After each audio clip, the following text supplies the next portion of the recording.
जय श्री महाकाल दोस्तों। आप सोचिए, बैंक की जॉब के साथ एक टफ़ एग्ज़ाम LIC AAO की प्रिपरेशन करना कितना मुश्किल होता है।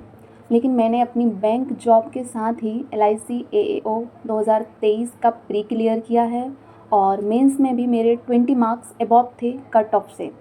तो इस वीडियो में मैं आपको अपना रियल एक्सपीरियंस शेयर करने वाली हूँ कि कैसे मैंने जॉब के साथ मैनेज किया एग्ज़ाम को।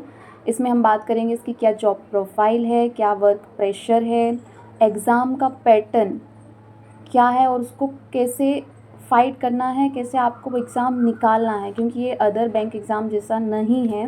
इसको पैटर्न को समझना बहुत इम्पॉर्टेंट है। और मेन इम्पॉर्टेंट इसमें जो सेक्शन आता है इंश्योरेंस अवेयरनेस मेंस में, तो उसको कैसे प्रिपेयर करना है, जो एक गेम चेंजर है LIC AAO के एग्ज़ाम के लिए। प्लस इसमें मैं साथ ही बात करूँगी कि अगर कोई सिर्फ RRB के लिए प्रिपेयर कर रहा था या कोई हिंदी मीडियम से एग्ज़ाम के लिए प्रिपरेशन कर रहा था, तो उसके लिए भी ये वाला एग्ज़ाम कैसे बहुत बेनिफिशियल है। आज मैं सब कुछ इसमें इस वीडियो में डिटेल में बात करूँगी और साथ ही मेरी कंप्लीट जर्नी शेयर करूँगी LIC AAO 2023 वाली। तो चलिए बिना डिले किए हुए हम शुरू करते हैं। तो LIC AAO 2025 की फुल गाइड करूँगी मैं आपको, और इसमें जो हमारा इंश्योरेंस अवेयरनेस है उसके बारे में भी हम बात करेंगे। तो चलिए आज हम वन बाय वन इस पर बात करते हैं। तो सबसे पहले ना इसकी जॉब प्रोफाइल के बारे में बात करते हैं कि LIC AAO में क्या काम रहता है, क्या टारगेट्स रहते हैं।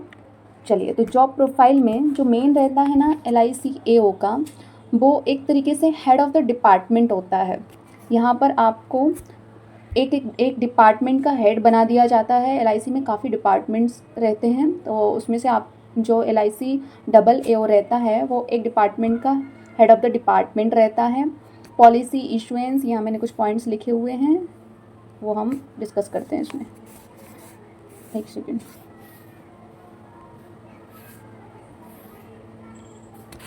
Policy issuance and documentation, policy issue करना है आपको, उनके डॉक्यूमेंट्स रेडी करना है। जो क्लेम सेटलमेंट आते हैं वो वेरीफाई करने हैं, वो चेक करने जाना है। कस्टमर्स जो आ रहे हैं उनकी क्वेरीज लेना है। Office management and coordination, because आप हेड ऑफ़ द डिपार्टमेंट हैं तो आपका पूरा मैनेजमेंट आपको ही देखना पड़ता है, कोऑर्डिनेशन रखना पड़ता है। Data entry and report preparation, ये सब कुछ ऐसे जॉब प्रोफाइल हैं। बेसिकली हम ये कह सकते हैं कि बैक ऑफिस का बॉस। पॉलिसी, क्लेम और कस्टमर सर्विस सब आपके अंडर में ही आते हैं। सीधी बात यह है, आपको एक डिपार्टमेंट दे दिया जाएगा, उस डिपार्टमेंट को आपको हैंडल करना है। अब कैसे करना है वो आपको डिसाइड करना रहेगा। चलिए और आगे बात करते हैं हम इस पर। ये जॉब प्रोफाइल पे बात की हमने। अब हम नेक्स्ट बात करते हैं इसमें वर्क प्रेशर की। तो LIC AAO का जो वर्क प्रेशर रहता है वो नॉर्मल टू मॉडरेट कह सकते हैं हम। इसमें बहुत ज़्यादा work pressure compare to public sector banks में कंपैरिजन कर रही हूँ। ये नहीं कह रही हूँ कि आपको LIC इतनी अच्छी सैलरी दे रही है, इतनी अच्छी जॉब दे रही है तो वहाँ कुछ काम नहीं है। काम है, डेफिनेटली काम है, बर्डन भी है, लेकिन ये नॉर्मल टू मॉडरेट है, डुएबल है। बैंक POs के कंपैरिजन में मॉडरेट कह सकते हैं हम इसको। साथ ही जब 5 डेज़ वर्किंग मिलती है ना, तो वर्क प्रेशर ऑटोमेटिक कम लगने लगता है। तो यस, LIC AAO में 5 डेज़ वर्किंग है। इसमें आपको बस वीक में 5 डेज़ ही बैंक जाना है। सैटरडे संडे आप फ्री रहेंगे, आप अपने लिए, अपनी फैमिली के लिए ईजिली टाइम दे सकते हैं। 10 to 5 जॉब है। यस, 10 to 5 जॉब टाइमिंग तो बैंक में भी है, लेकिन क्या सच में ये 10 to 5 जॉब होती है? तो ऐसे ही इसमें LIC AAO की बात करें तो 10 to 5 जॉब है, लेकिन इसमें यह है कि मैक्स टू मैक्स आपको 5:30 नॉर्मल डेज़ की बात कर रही हूँ, तब तक आपको रुकना रहता है। बाकी का LIC AAO भी अपने घर चले जाते हैं। ये जो कुछ फाइनेंशियल ईयर एंड चलते हैं जब फेब टू मार्च, तो इस टाइम पे ये पीक टाइम चलता है LIC में, तो उस टाइम पे थोड़ा आप प्रेशर कह सकते हैं अदर डेज़ की कंपैरिजन में, तब थोड़ा सा टाइमिंग आपको ज़्यादा देनी पड़ेगी। हाँ, LIC AAO में ट्रेनिंग बहुत अच्छी दी जाती है, प्रॉपर ट्रेनिंग, आपको कैसे क्या काम करना है, क्या नहीं करना है, कैसे मैनेज करना है। तो ऑब्वियसली आप फिर वो जॉब मैनेजेबल हो जाती है आपकी। इसलिए इसमें कहते हैं कि वर्क प्रेशर भी मैनेजेबल होता है। ऑफिस वर्क है ज़्यादा है, इसमें फील्ड वर्क थोड़ा कम होता है, इतना ज़्यादा फील्ड वर्क नहीं रहता आपको। एलआईसी में ऑफिस वर्क ही ज़्यादा देखने को मिलेगा। हाँ, कुछ डिपार्टमेंट्स ऐसे हैं तो फिर वहाँ पर टारगेट्स रहते हैं, सेल्स डिपार्टमेंट जैसे हुआ तो अपन उसकी बात नहीं करेंगे, लेकिन जो अदर डिपार्टमेंट्स हैं उनमें ऑफिस वर्क ही आपका ज़्यादा रहता है। तो LIC AO basically no sales, no stress, office based secure job with peaceful work life balance. जो मैं अपने वीडियोस में बात करती हूँ कि जॉब जब तक नहीं लगती है तब तक तो लगता है कि जॉब लग जाए, लेकिन जॉब लगने के बाद वर्क लाइफ बैलेंस बहुत इम्पॉर्टेंट हो जाता है। तो यस, एलआईसी ऐसा है जो आरआरबी और अदर एसबीआई का एक मिक्सअप अपन कह सकते हैं कि एसबीआई जहाँ आपको एक स्टेटस देता है, सैलरी देता है, काफ़ी अच्छी ग्रोथ देता है, तो जहाँ आरआरबीज़ में भी सैलरी वगैरह तो अच्छी है, ग्रोथ थोड़ा स्लो है, लेकिन पीसफुल लाइफ है। तो ये दोनों का मिक्सचर अपन कह सकते हैं। नेक्स्ट चलिए हम आगे बात करते हैं एग्ज़ाम पैटर्न एंड स्ट्रेटजी के बारे में।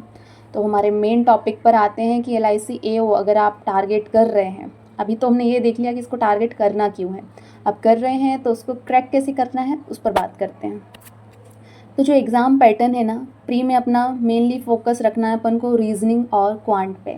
और मैं ऐसा क्यों कह रही हूँ, प्री में तो रीजनिंग क्वांट इंग्लिश तीनों आते हैं, लेकिन जैसे आपने नोटिफिकेशन देख ही लिया होगा, इंग्लिश सिर्फ और सिर्फ हमारा क्वालिफाइंग नेचर है, उसमें सिर्फ 10 मार्क्स चाहिए हैं आपको आउट ऑफ 30, वो भी डुएबल पेपर आता है, इजी लेवल का आता है, आपको ग्रामर बेस्ड कुछ क्वेश्चंस आएंगे, बुकैब्स आएंगी, तो वो आप उसमें आराम से 15 से 20 स्कोर कर पाते हैं।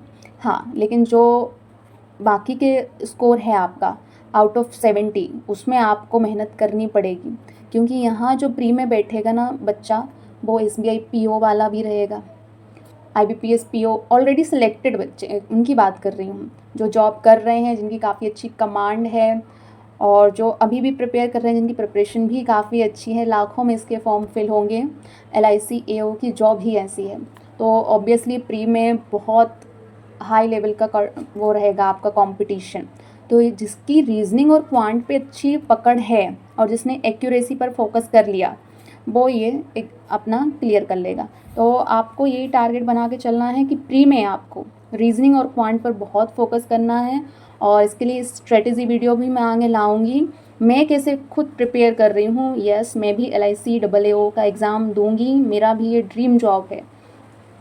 रीजनिंग और क्वांट पे मेन अपन को फोकस रखना है। अब हम बात करते हैं इसमें मेंस की। तो मेंस में भी आपका वही क्वांट रीजनिंग रहेगा। एग्ज़ाम लेवल मॉडरेट रहता है, बहुत ज़्यादा हाई लेवल नहीं रहता है, ये एसबीआई पीओ आईबीपीएस पीओ की तरह नहीं रहता है। मतलब इतना रहता है मेंस का लेवल कि आप इजीली वहाँ 30 क्वेश्चंस जो आते हैं वो आप चाहें तो 30 आउट ऑफ 30 क्वेश्चन कर आ सकते हैं। तो आप समझिए कि 30 आउट ऑफ 30 जब आप क्वेश्चन करके आ रहे हैं तो लेवल तो नॉर्मल होगा, लेकिन हाँ, वहाँ पर भी मेन फोकस आपको एक्यूरेसी पर ही रखना है। देन इसके बाद हम बात करेंगे जो हमारा करंट अफेयर्स और इंश्योरेंस अवेयरनेस है। गाइस, यहाँ पर ना रीजनिंग में ना बच्चों ने last year 90 out of 90, reasoning में क्वांट में 90 आउट ऑफ 90 मार्क्स तक लाए थे। तो सोचिए 180 मार्क्स तो उनके ऐसे ही आ गए थे, लेकिन जो मेन और वो इंटरव्यू नहीं दे पाए। तो ऐसा कैसे हो गया? जो इसका pre decided sectional cut off है, और जो हमारा करंट अफेयर्स और इंश्योरेंस अवेयरनेस के लिए आता है। इंश्योरेंस अवेयरनेस बिल्कुल नया टॉपिक है, अभी नॉर्मली हम एग्ज़ाम्स में नहीं देखते हैं, इसलिए इतना पढ़ते भी नहीं हैं। तो उस टाइम पे जो 60 out of 30 out of 60 marks चाहिए रहते हैं, तो उधर बहुत से बच्चों के 24, 26, 28 ऐसे मार्क्स आए, तो उनका ओवरऑल बहुत अच्छा एग्ज़ाम होने के बाद भी उनका मेंस क्लियर नहीं हुआ। मेरे साथ थोड़ा अलग हो गया, जो मैंने बताया कि मैं भी इंटरव्यू नहीं दे पाई, लेकिन मेरा मेंस में मार्क्स अच्छे थे। मैंने इंश्योरेंस, मुझे इंटरेस्ट है, मेरा कॉमर्स बैकग्राउंड है और मैंने मेहनत भी की थी, तो इंश्योरेंस में मेरे मार्क्स अच्छे थे, आई थिंक 40 अराउंड थे। मुझे अपना स्कोर कार्ड मिल नहीं रहा है उस टाइम पे, मैंने नहीं सोचा था कि मैं यूट्यूब पर आप लोगों को गाइड करूँगी, तो उसका स्क्रीनशॉट मेरे पास नहीं है। मेरा करंट अफेयर्स में 28 मार्क्स आ गए थे, क्योंकि मेंस के लिए सिर्फ 5 दिन दिए गए थे, और मुझे मार्च का मंथ था जब ये एग्ज़ाम चल रहा था, तो मार्च क्लोजिंग थी बैंक में, करंट अफेयर्स को मैं इतना ज़्यादा टाइम नहीं दे पाई, जिससे मुझे बहुत प्रॉब्लम हुई थी और मेरा 2 मार्क्स से ये फाइनल एग्ज़ाम रुक गया था। मैं इंटरव्यू नहीं दे पाई थी। उस टाइम पे मुझे बहुत रिग्रेट हुआ था। तो आप लोगों को ये इशू फेस ना करना पड़े, इसलिए ही मैं इस पर ये स्ट्रेटजी वीडियो ला रही हूँ।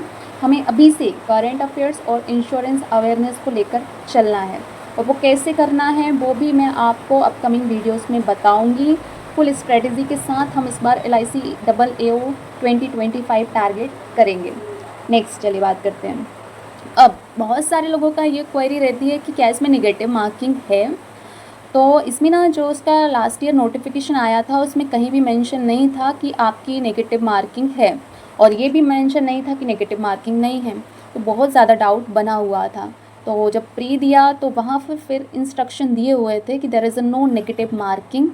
तो फिर क्लियर हो गया था कि प्री में नेगेटिव मार्किंग नहीं है। तो गाइस इसमें नेगेटिव मार्किंग नहीं होती है। ये आप लोगों के लिए मैंने डाउट क्लियर कर दिया है। नेक्स्ट, अब वही मैंने बताया जो अभी कि मैंने 20 मार्क्स ज़्यादा थे, लेकिन फिर भी मैं इंटरव्यू से कैसे रह गया, तो मैंने रीज़न आपको बता दिया है। आगे की स्ट्रेटजीज़ हम शेयर करते रहेंगे। मेरा करंट अफेयर्स में 2 नंबर से मिस हो गया था, इस वजह से मेरा फाइनल क्लियर नहीं हो पाया। अब इस पे बात करेंगे स्ट्रेटजी। तो स्ट्रेटजी क्या रखनी है आप लोगों को, जिससे आप लोगों का LIC AAO 2025 क्लियर हो। तो प्री के लिए तो बस एक ही स्ट्रेटजी है। अगर आपका बेसिक क्लियर है तो आप अब बस अपना मैथ्स रीजनिंग मतलब प्री का टेस्ट लगाइए, उस पर एक्यूरेसी और स्पीड पर फोकस कीजिए। उसी में आपका मैथ्स भी मेंस के लिए भी आपका क्वांट रीजनिंग कवर हो जाएगा। साथ ही अभी से हमें करेंट अफेयर्स और insurance awareness, 2 topic game changer 120 marks के, इस पर ही सबसे ज़्यादा फोकस करना है।